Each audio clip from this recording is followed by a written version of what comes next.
நண்பர்கள் அனைவருக்கும் வணக்கம். Welcome to UPSC Tamil. UPSC Plan B இதை பற்றி நம்ம பார்க்க போகிறோம். நம்ம சேனல் பார்த்தீங்கன்னா UPSC தேர்வுக்கான நிறைய காணொலிகள் நம்ம போட்டிருக்கோம். ப்ரிலிம்ஸுக்கு மெயின்ஸுக்குன்னு சொல்லிட்டு நிறைய காணொலிகள் போட்டிருக்கோம். பிகினர் லெவலிருந்து அட்வான்ஸ் லெவல் வரைக்கும் நிறைய காணொலிகள் நம்ம போட்டிருக்கோம். UPSC எக்ஸாமுக்கு நீங்கள் கண்டிப்பாக நீங்கள் படிங்க, உங்களால் முடியும்னு சொல்லி நம்ம நிறைய மோட்டிவேஷன் பண்ணுறோம். நிறைய மாணவர்களுக்கு நம்ம கைடன்ஸ் கொடுக்குறோம். ஆனால் இந்த காணொலியில் நீங்கள் UPSCக்கு மட்டும் நீங்கள் படிக்காதீங்க அப்படின்னு நான் சொல்ல போகிறேன். UPSCக்கு படிங்க, கண்டிப்பாக முடியும்னு சொன்னேன்னா இன்றைக்கி UPSC எக்ஸாமுக்கு மட்டும் நீங்கள் படிக்காதீங்க அப்படின்றத நான் சொல்ல போகிறேன். UPSCக்கு Plan B அப்படின்றது கண்டிப்பாக தேவைப்படுதா, அது யாருக்கு தேவைப்படுது அப்படின்றத பற்றி நம்ம பார்க்கலாம். இது ரொம்ப ரொம்ப முக்கியமான காணொலி. இந்த காணொலி நீங்கள் ஃபுல்லாக நீங்கள் பாருங்கள். ஸோ ஃபஸ்ட்டு இப்போ பார்த்தீங்கன்னா ரீசெண்ட் டைமில் ஒரு எக்ஸாம் முடிஞ்சது. என்ன எக்ஸாம் அப்படின்னு பார்க்குறப்ப நான் முதல்வன் UPSCன்னு சொல்லி ஒரு எக்ஸாம் நடந்துச்சு. நிறைய பேருக்கு ட்ரை பண்ணோம், சரிங்களா. இப்போ நிறைய மாணவர்கள் இந்த எக்ஸாம் ட்ரை பண்ணாங்க. நிறைய பேர் ஒரு சொற்ப மதிப்பெண்களில் இந்த எக்ஸாம் மிஸ் பண்ணிட்டாங்க, சரிங்களா. உங்களுக்கு ஒரு அருமையான வாய்ப்பு இருக்குது. இந்த எக்ஸாம் நீங்கள் கிளியர் பண்ணியிருந்தீங்கன்னா மாதம் உங்களுக்கு 7500 ரூபாய் கிடைக்கும். அது எத்தனை மாதங்களுக்கு கிடைக்கும்? 10 மாதங்களுக்கு தான் கிடைக்கும், சரிங்களா. 10 மந்த்ஸுக்கு மட்டும்தான் உங்களுக்கு இந்த 7500 ரூபாய் அப்படின்றது கிடைக்கும். ஸோ அதுக்கப்புறம் இந்த பணம் கிடைக்காது. ஸ்டைஃபன் மாதிரி தான் உங்களுக்கு கிடைக்கும்.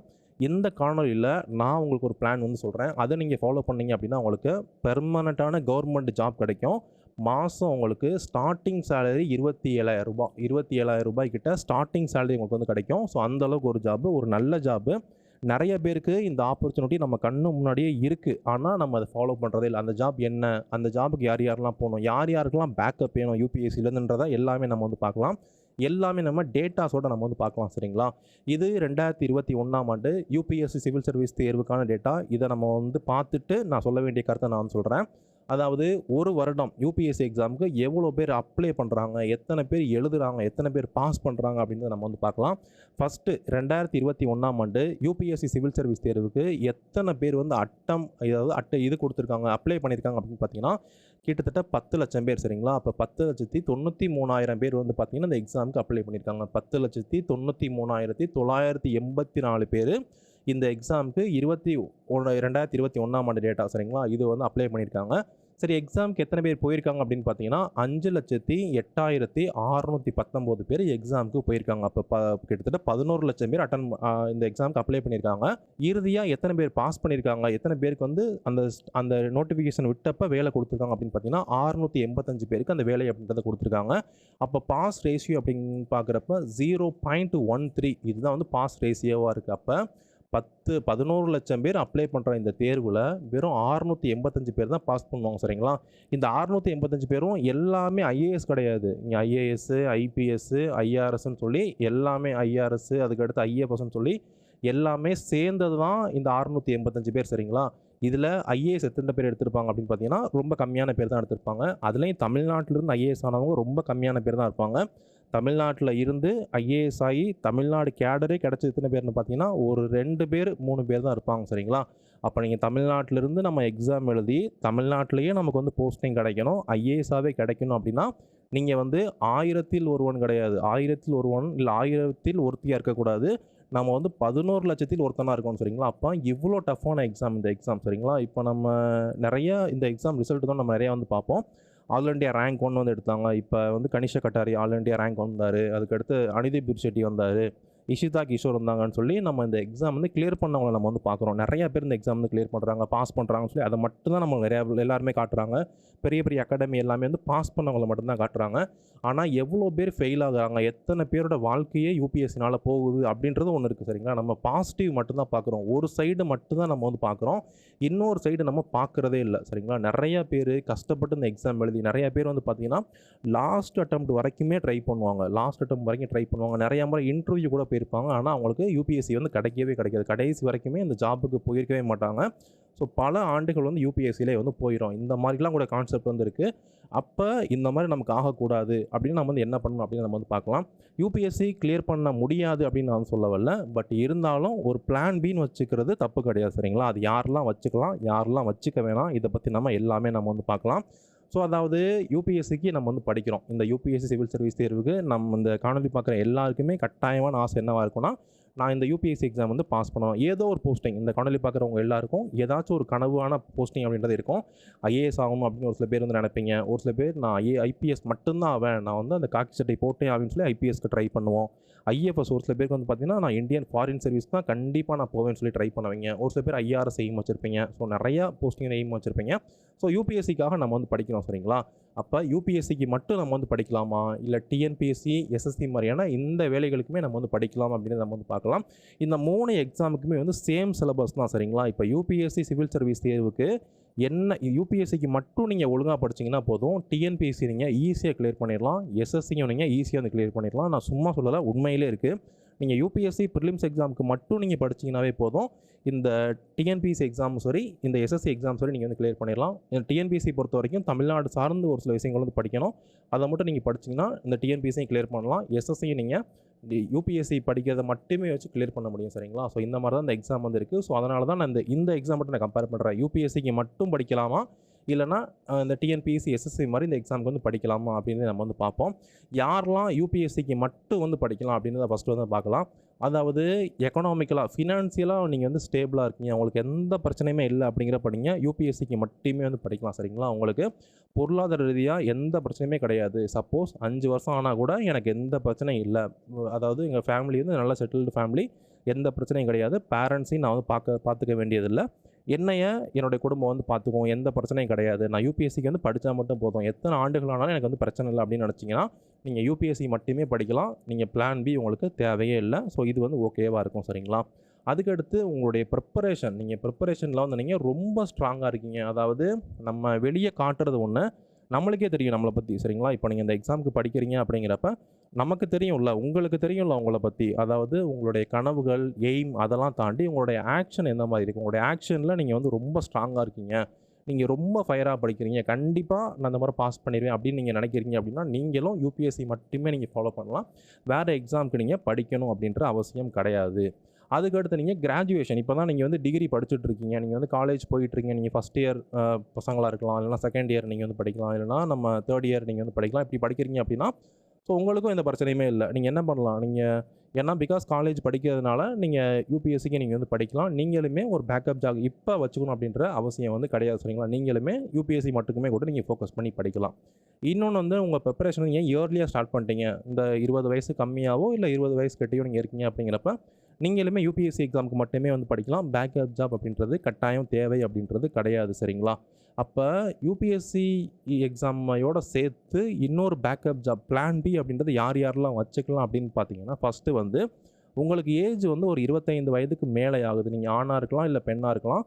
நீங்கள் உங்களுடைய வயது வந்து 25 வயதுக்கு மேலே இருக்குது அப்படின்னா நீங்கள் பிளான் பி வச்சுக்கிறது அப்படின்றது ரொம்ப ஓகேவாக இருக்கும் சரிங்களா? சப்போஸ் உங்களுக்கு மேரேஜ் பண்ணுறாங்க, இல்லைனா நீங்கள் உங்களுக்கு வந்து வேறு கமிட்மெண்ட்ஸ் இருக்குது, வேறு கமிட்மெண்ட் இருக்குது அப்படிங்கிறப்ப, இல்லைனா பேரண்ட்ஸை பார்த்துக்கணும் இந்த மாதிரிலாம் இருக்குது அப்படிங்கிறப்ப, நீங்கள் மோர் தென் 25 இயர்ஸ் வந்து இருக்கீங்க அப்படிங்கிறப்ப உங்களுக்கு ரெஸ்பான்சிபிலிட்டி வந்து அதிகமாக இருக்க வாய்ப்பு இருக்குது.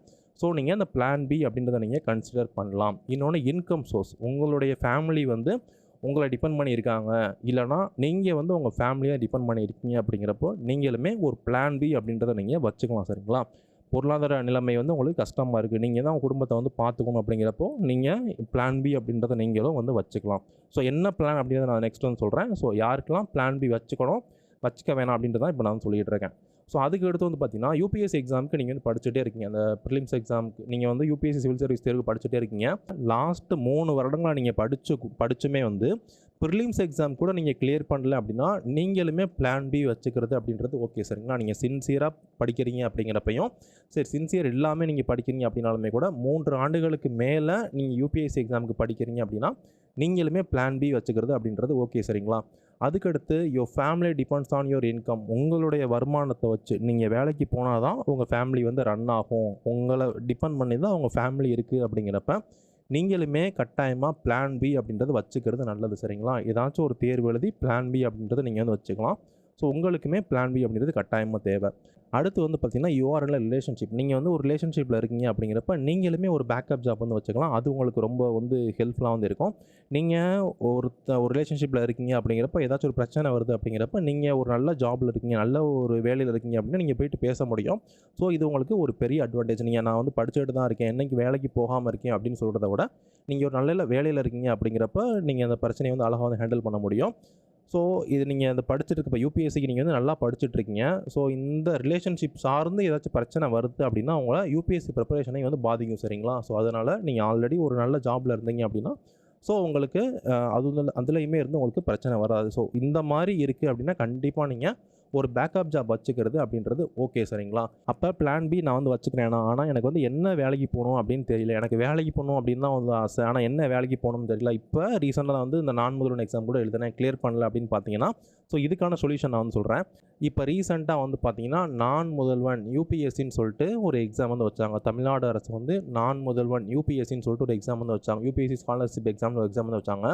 இந்த எக்ஸாம் நீங்கள் எழுதுனீங்க அப்படின்னா மாதம் உங்களுக்கு 7,500 ரூபாய் கொடுப்பாங்க. உங்களுக்கு 10 மாதங்கள் வந்து கொடுப்பாங்க சரிங்களா. 10 மந்த்ஸுக்கு உங்களுக்கு 7,500 ரூபாய் கொடுப்பாங்க.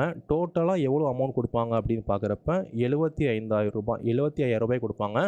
ஆனால் இந்த 75,000 ரூபாய் வாங்கணும் அப்படின்னா நீங்கள் யூபிஎஸ்சியோட ப்ரிலிம் சிலபஸையே நீங்கள் வந்து படிக்கணும். யூபிஎஸ்சி சிஎஸ்சியோட ப்ரிலிம் சிலபஸை நீங்கள் வந்து படிக்கணும். இந்த எக்ஸாமுக்கு நோட்டிஃபிகேஷன் விட்டதுலேருந்து படிக்கிறதுக்கு கிட்டத்தட்ட ஒரு 40 டேஸ் தான் இருந்துச்சு சரிங்களா. கிட்டத்தட்ட ஒரு மாதங்கள் தான் இருந்துச்சு. 1 மந்த்து தான் வந்து இருந்துச்சு. இந்த 1 மந்தில் யூபிஎஸ்சி ப்ரிலிம் சிலபஸையே நீங்கள் முடிக்கணும். இவ்வளோ பெரிய சிலபஸை முடிக்கணும். அதுவும் ஒரு மாதத்தில் படிக்கணும். அப்படி படித்தா தான் உங்களால் 7,500 ரூபாய் வந்து வாங்க முடியும் சரிங்களா. அப்போ நிறையா பேர் நம்ம வந்து படித்தோம். சரி பரவாயில்ல, ப்ரிலிம் சிலபஸ் இருந்தாலும் பரவாயில்ல, இவ்வளோ கஷ்டமான சிலபஸ் இருந்தாலும் பரவாயில்ல, படிப்பேன்னு சொல்லிட்டு 7,500 ஸ்டைஃபன் கிடைக்குதுன்னு சொல்லிட்டு நம்ம வந்து படிக்கிறோம் சரிங்களா. ஸோ இந்த 7,500 ரூபாய்க்காக இவ்வளோ பெரிய சிலபஸை ஒரு மாதத்துலேயே நம்ம படிக்கிறதுக்கு நம்ம வந்து துணிகிறோம். ஆனால் இதை விட யூபிஎஸ்சி சிவில் சர்வீஸ் எக்ஸாமோட ஒரு ஈஸியான சிலபஸை கொடுத்து ஒரு ஈஸியான சிலபஸ் உங்களுக்கு வந்து கொடுக்குறாங்க ஓகேங்களா. ஒரு ஈஸியான சிலபஸ் உங்களுக்கு வந்து கொடுக்குறாங்க. இந்த சிலபஸ் படிக்கிறதுக்கு உங்களுக்கு 3 மாதம் டைம் கொடுப்பாங்க சரிங்களா. 3 மாதம் உங்களுக்கு வந்து டைம் கொடுக்குறாங்க. யூபிஎஸ்சி ப்ரிலிம்ஸை விட ஈஸியான சிலபஸ்ஸு படிக்க 3 மாதம் டைம் கொடுக்குறாங்க. உங்களுக்கு ஸ்டைஃபண்ட் கொடுக்க போகிறதில்ல, சேலரி கொடுக்க போகிறாங்க சரிங்களா. உங்களுக்கு வந்து சேலரி கொடுப்பாங்க. மாதம் எவ்வளோ சேலரி அப்படின்னு பார்க்குறப்ப 27,000 ரூபாய். மாதம் ஸ்டார்டிங் சேலரி உங்களுக்கு 27,000 ரூபாய் கொடுப்பாங்க. லைஃப் லாங் கொடுப்பாங்க. உங்களுக்கு அந்த 60 வயசு வரைக்கும் தமிழ்நாடு அரசு சார்பாக இந்த 27,000 ரூபாய் சேலரி உங்களுக்கு கொடுப்பாங்க. இன்க்ரிமெண்ட் இருக்குது, ப்ரொமோஷன் இருக்குது, எல்லாமே இருக்குது. நல்ல பவர்ஃபுல் ஜாபும் உங்களுக்கு இதில் வந்து இருக்குது சரிங்களா. இந்த மாதிரி ஒரு எக்ஸாம் வந்து இருக்குது. யூபிஎஸ்சி படிக்கக்கூடிய நிறைய மாணவர்கள் வந்து பார்த்திங்கன்னா எழுதாத தேர்வு. யூபிஎஸ்சி படிக்கிற நிறைய பேர் என்ன பண்ண மாட்டாங்க, இந்த எக்ஸாம் வந்து எழுதவே மாட்டாங்க, தொடவே மாட்டாங்க.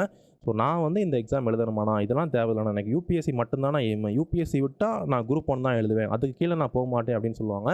ஆனால் இப்போ நான் சொல்ல எல்லா பெனிஃபிட்டுமே எந்த எக்ஸாமில் இருக்குது அப்படின்னு பார்த்தீங்கன்னா, இப்போ டிஎன்பிஎஸ்சி வைக்கக்கூடிய குரூப் 4 எக்ஸாம் சரிங்களா. நீங்கள் நிறைய பேர் இந்த எக்ஸாம் வந்து ஈஸியாக கடந்து போயிருக்கலாம். குரூப் 4 தானே, இது வந்து ஈஸி, என்னுடைய லெவல் வந்து யூபிஎஸ்சி ரொம்ப மேலே இருக்குது, நான் போய் குரூப் 4 எழுதுறதா. ஆனால் சப்போஸ் நீங்கள் இப்படி இல்லைனா ஃபீல் பண்ணாதீங்க, நான் அப்படி சொல்கிறேன் அப்படின்ட்டு. ஆனால் உண்மையிலே ஒரு சில பேர் வந்து சொல்லி நான் கேட்டிருக்கேன், நான்லாம் குரூப் 4 வந்து எழுத மாட்டேன், நம்ம குரூப் 4க்கு படிக்கிறேன்னு சொன்னால் கூட சொல்லுவாங்க, ஏன் நீங்கள் குரூப் 4 படிக்கிறீங்க, குரூப் 1 படிங்க அப்படின்லாம் வந்து சொல்லுவாங்க சரிங்களா. ஆனால் இந்த குரூப் 4 ஜாப்லேயே உங்களுக்கு நிறையா பெனிஃபிட் வந்து இருக்குது. இந்த எக்ஸாமுக்கான நோட்டிஃபிகேஷன் இப்போ வந்து வரப்போகுது. டிஎன்பிஎஸ்சி குரூப் 4 தேர்வுக்கான நோட்டிஃபிகேஷன் வரப்போகுது. நிறைய பவர்ஃபுல்லான ஜாப்லாம் வந்து இருக்குது சரிங்களா. இப்போ விஏஓன்னு சொல்கிறதுலாம் வந்து பவர்ஃபுல்லான ஜாப். இப்போ வந்து நீங்கள் ஓபிசி சர்டிஃபிகேட்லாம் நிறைய பேர் நம்ம வந்து வாங்குகிறோம். இந்த சர்டிஃபிகேட் வாங்கணும்னா யார் கையெழுத்து போடணும், ஃபஸ்ட்டு விஏஓ தான் கையெழுத்து போடணும் சரிங்களா. ஒரு குட்டி வில்லேஜுக்கு ஒரு வில்லேஜ் கலெக்டர்னே சொல்லலாம். அந்தளவுக்கு பவர்ஃபுல் ஜாப் எல்லாமே எதில் வருது, இந்த டிஎன்பிஎஸ்சி நடத்தக்கூடிய குரூப் 4 தான் வருது. இந்த எக்ஸாம் நீங்கள் எழுதுனீங்க அப்படின்னா ஸ்டார்டிங்கில் சப்போஸ் நீங்கள் விஏஓ வாங்குறீங்க அப்படிங்கிறப்போ ஒரு 5 வருஷம் கழித்து உங்களால் ஆர்ஐ ஆக முடியும், அதுக்கடுத்து டெபுட்டி தாசில்தார் ஆக முடியும், தாசில்தார் ஆக முடியும். ஸோ நிறைய உங்களுக்கு வந்து ப்ரொமோஷன் இருக்குது. ஸ்டார்டிங் சேலரி இந்த டிஎன்பிஎஸ்சி குரூப் 4 எக்ஸாமில் அதாவது இவங்க அந்த ஸ்டார்டிங் சேலரி அப்படிங்கிறது 19,500 ரூபாய் அப்படிங்கிற சேலரி வந்து வரும். உங்களுக்கு டிஏலாம் சேர்த்து அந்த அலௌன்ஸ்லாம் சேர்த்து பார்க்குறப்ப ஸ்டார்டிங் சேலரி கிட்டத்தட்ட 27,000 ரூபாய் வரும் சரிங்களா. ஸ்டார்டிங் சேலரியே 27,000 ரூபாய் வரும். இந்த எக்ஸாமுக்கு யூபிஎஸ்சி சிவில் சர்வீஸ் கம்பேர் பண்ணுறப்ப இந்த சிலபஸ் வந்து ஈஸியான சிலபஸ் தான். நம்ம நிறைய பேர் இப்போ நீங்கள் வந்து பார்த்தீங்கன்னா ஒரு மாதம் தான் இருந்துச்சு, ஒரு மாதத்தில் நான் யூபிஎஸ்சி சிலபஸை முடிக்க போகிறேன் அப்படின்றீங்களே, அப்போ நமக்கு வந்து 3 மாதம் இருக்குது. ஸோ நீங்கள் உங்களுக்கு ஒரு பேக்கப் ஜாப் வேணும் அப்படிங்கிறப்ப இது ஒரு பெட்டர் ஆப்ஷன். ஸோ நீங்கள் கண்டிப்பாக அந்த எக்ஸாமை நீங்கள் வந்து எழுதுங்க. இதில் உங்களுக்கு 200 கேள்வி தான் கேட்பாங்க சரிங்களா. 200 கேள்விகள்லாம் 200 கொஸ்டின்ஸ் தான் கேட்பாங்க. இந்த 200 கேள்விகளில் 100 கேள்வி உங்களுக்கு தமிழ்லேருந்து கேட்பாங்க சரிங்களா. 100 கேள்வி உங்களுக்கு கட்டாய தமிழ்மொழி தமிழ்மொழி தாளிலேருந்து உங்களுக்கு கட்டாய தமிழ்மொழி தாளாகவும் இருக்குது, ஸோ தகுதி தாளாகவும் இருக்குது. உங்களுக்கு 100 கேள்வி உங்களுக்கு தமிழ்லேருந்து கேட்பாங்க.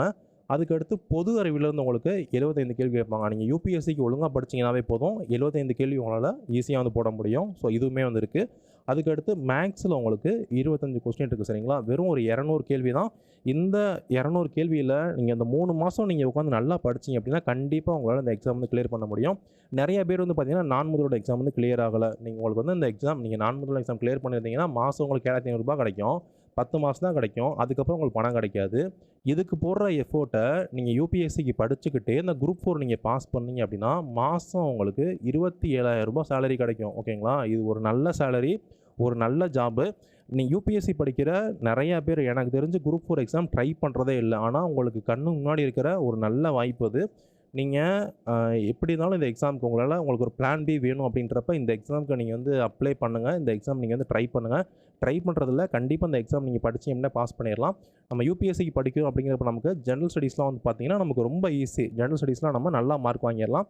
நிறைய பேர் நம்ம வந்து நினைப்போம் தமிழ் வந்து ரொம்ப கஷ்டமாக இருக்கும், தமிழ் வந்து முடியாதுன்னு நினைப்பீங்க. ஆனால் அப்படிலாம் கிடையாது. ஸ்கூல் புக்கில் இருந்து மட்டும் தமிழ் வந்து கேட்பாங்க. நீங்கள் கொஞ்சம் எஃபர்ட் போட்டு படிக்கிறீங்க அப்படிங்கிறப்ப கட்டாயமாக அதை பாஸ் பண்ணிடலாம் சரிங்களா. இப்போ நீங்கள் கட்டாயமாக நீங்கள் இதை பார்க்குற எல்லாமே தமிழர்களாக தான் வந்து இருப்போம். ஸோ நம்ம தமிழ் மொழியை வந்து நீங்கள் காரணம் காட்டி இது வந்து கஷ்டமாக இருக்குது அப்படின்னு சொல்லாதீங்க. இந்த தேர்வு அப்படின்னு பார்க்குறப்ப தமிழ் மொழி வந்து கஷ்டம் அப்படின்னு உங்களுக்கு நீங்களே நினச்சிக்கிட்டு இந்த ஆப்பர்ச்சுனிட்டி வந்து விட்டுறாதீங்க. ஸோ இது ஒரு பெஸ்ட்டு ஆப்பர்ச்சுனிட்டி. யூபிஎஸ்சி படிக்கிற நிறைய பேர் வந்து குரூப் 4 தானே அப்படின்னு சொல்லிட்டு நீங்கள் வந்து விட்டுறாதீங்க. இந்த ஆப்பர்ச்சுனிட்டியை கட்டாயமாக வந்து ஃபாலோ பண்ணிக்கோங்க. இந்த எக்ஸாமுக்கான நோட்டிஃபிகேஷன் விரைவில் வந்து வரப்போகுது. கூடிய சீக்கிரம் நோட்டிஃபிகேஷன் விட போகிறாங்க. ஸோ இந்த எக்ஸாமுக்கு நீங்கள் படிக்கிறீங்க அப்படிங்கிறப்ப இதுக்கான புத்தகங்கள் வாங்கி நீங்கள் படிக்க தயாராகினீங்க அப்படின்னா அது ஓகேவாக இருக்கும். நம்மளுடைய இன்னொரு சேனல் இருக்குது, சரத் டிஎன்பிஎஸ்சி அகாடமின்னு சொல்லிட்டு ஒரு சேனல் வந்து இருக்குது சரிங்களா. சரத் டிஎன்பிஎஸ்சி அகாடமின்னு சொல்லிட்டு ஒரு சேனல் வந்துருக்கு. அதோட அகாடமின்னு சொல்லிட்டு ஒரு சேனல் வந்துருக்கு. அதோட இந்த லிங்க் கூட நான் உங்களுக்கு டிஸ்கிரிப்ஷனில் கொடுக்குறேன். அதை நீங்கள் கிளிக் பண்ணிங்க அப்படின்னா உங்களுக்கு இந்த குரூப் 4 எக்ஸாமுக்கு எப்படி படிக்கலாம், நீங்கள் குரூப் 4 எக்ஸாமுக்கு தயாராகிறீங்க அப்படின்னா அந்த சேனல் போய்ட்டு நீங்கள் பாருங்கள். நீங்கள் எப்படி படிக்கணும், எப்படி அணுகணும் எல்லாமே நான் சொல்லியிருப்பேன். ரொம்ப இப்போ நானும் யூபிஎஸ்சி ஆஸ்பிரண்டாக இருக்கிறதுனால நம்மளுக்கு எப்படி நம்ம யூபிஎஸ்சி ஆஸ்பிரண்ட் எப்படி அணுகணும், எப்படி இந்த எக்ஸாம் கிளியர் பண்ணுறது அப்படின்ற பாயிண்ட் ஆஃப் வியூ நான் சொல்லியிருப்பேன். கண்டிப்பாக உங்களுக்கு யூஸ்ஃபுல்லாக இருக்கும். ஸோ இந்த சான்ஸை நீங்கள் மிஸ் பண்ணாதீங்க. இப்போ நீங்கள் இந்த எக்ஸாம் நீங்கள் மிஸ் பண்ணுறீங்க, குரூப் 4 எக்ஸாமை மிஸ் பண்ணுறீங்க அப்படிங்கிறப்ப நீங்கள் ரொம்ப ஃபீல் பண்ணுவீங்க சரிங்களா. இது நிறைய எக்ஸாம்ஸ் வந்து இருக்குது.